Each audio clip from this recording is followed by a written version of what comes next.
देखिए, आज के इस वीडियो के अंदर हम करने वाले हैं कक्षा 10 प्रश्नावली है 1.2 और उसका क्वेश्चन नंबर 5।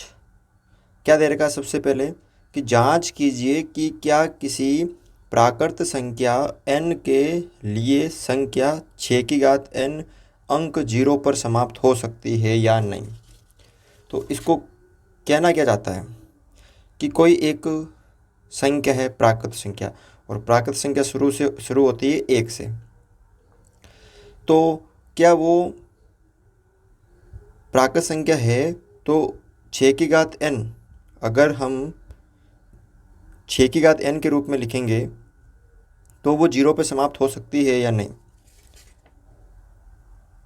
तो देखो ध्यान से, अगर कोई एक संख्या है, कोई एक संख्या है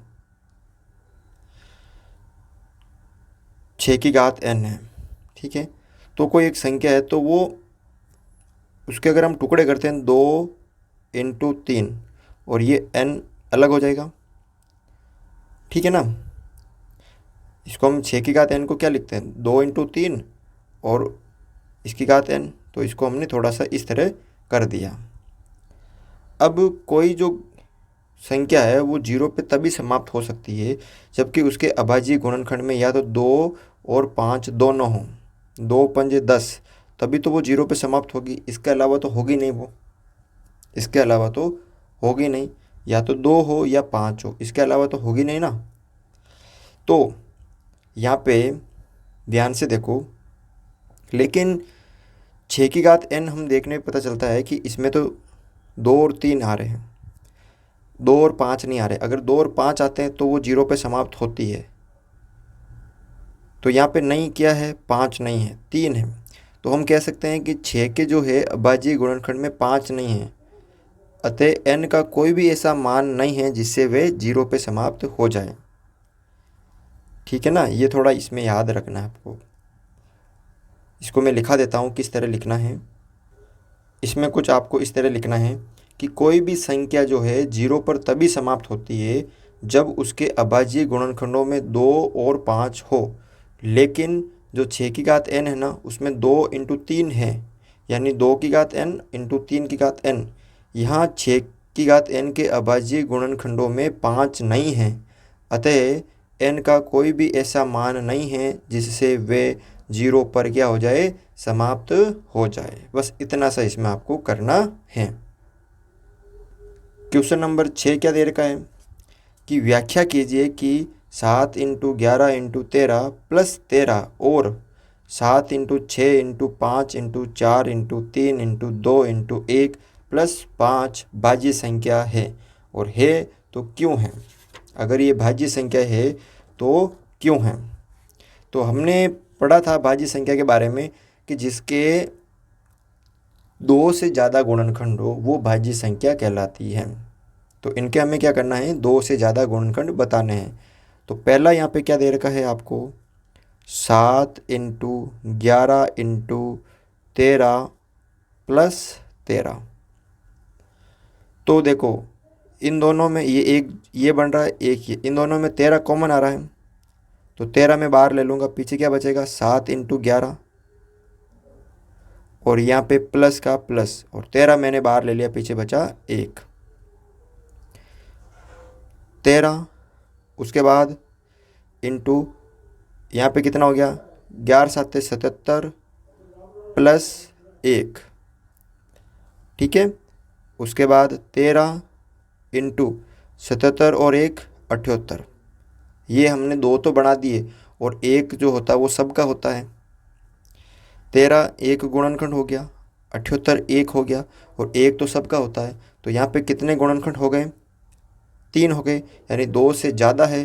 तो इसका मतलब ये क्या है, भाज्य संख्या है। तो आपको यहाँ पे लिखना है कि अतः यहाँ 2 से अधिक गुणनखंड 2 से अधिक गुणनखंड बन रहे हैं, 2 से ज़्यादा बन रहे हैं तो ये है कौन सी संख्या है? भाज्य संख्या है। ठीक है, इस तरह से ये पहला करना। अब इसका दूसरा देखो। दूसरा क्या है? 7 × 6 × 5 × 2 × 1 + 5। अब हमें इसमें भी 3 गुणनखंड बताने हैं। तो यहाँ पे ये एक जोड़ा बन गया, एक ही है, दोनों में 5 कॉमन आ रहा है, तो मैंने 5 क्या ले लिया? कॉमन ले लिया। ठीक है, अब इसमें क्या बचा? 7 × 6 × 5 तो बाहर आ गया, पीछे 4 × 3 × 2 × 1 और प्लस 5 बार आ गया, तो पीछे 1 बचा। 5, फिर इन तीनों, इनको क्या कर दो? सबको गुणा कर दो। 7 × 42 × 4 × 12, 12 दूना 24, 24 एकम 24 प्लस 1। 5, 42 को 24 से गुणा करेंगे तो 1008 + 1, तो 5 × 1008 और 1 1009। 2 तो गुणनखंड हो गए और 1 सबका होता है। ठीक है ना, तो इसके भी कितने गुणनखंड आ गए? 3 आ गए। तो हम कह सकते हैं यहाँ 2 से अधिक गुणनखंड बन रहे हैं, तो ये क्या है? भाज्य संख्या है। ठीक है, बस आपको इस तरह से ये क्वेश्चन नंबर 6 सरल करना है। क्वेश्चन नंबर 7 क्या दे रखा है कि किसी खेल के मैदान के चारों ओर एक वृत्ताकार पथ है। कोई खेल का मैदान है, उसके चारों ओर क्या है? एक वृत्ताकार पथ है। इस मैदान का एक चक्कर लगाने में सोनिया को 18 मिनट लगते हैं, जबकि इसी मैदान का एक चक्कर लगाने में रवि को 12 मिनट लगते हैं। ठीक है, मान लीजिए वे दोनों एक साथ एक ही स्थान पर और एक ही समय पर चलना प्रारंभ करके एक ही दिशा में चलते हैं, तो कितने समय बाद वे पुनः प्रारंभिक स्थान पर मिलेंगे? देखो, थोड़ा सा इसको ध्यान से समझो। यहाँ पर क्या कह रहा है? एक वृत्ताकार पथ है। क्या है? एक वृत्ताकार पथ है। रवि और जो सोनिया हैं वो एक ही स्थान पे खड़े हैं और एक ही समय से क्या होते हैं? शुरू होते हैं। लेकिन जो सोनिया है उसको एक चक्कर लगाने में 18 मिनट लगते हैं और जो रवि है उसको एक चक्कर लगाने में 12 मिनट लगते हैं। जब सोनिया देखो एक चक्कर लगाएगी 18 मिनट में, तब तक रवि जो है वो 6 मिनट आगे निकल जाएगा और वापस सोनिया ऐसे आएगी 18 मिनट, तब तक जो रवि है वो वापस यहाँ पे आगे आ जाएगा। तो कुल मिला के यहाँ पे आपको क्या निकालना है? LCM निकालना है, लसअ निकालना है। ठीक है, तो देखो क्या क्या दे रखा है कि मैदान का एक चक्कर लगाने में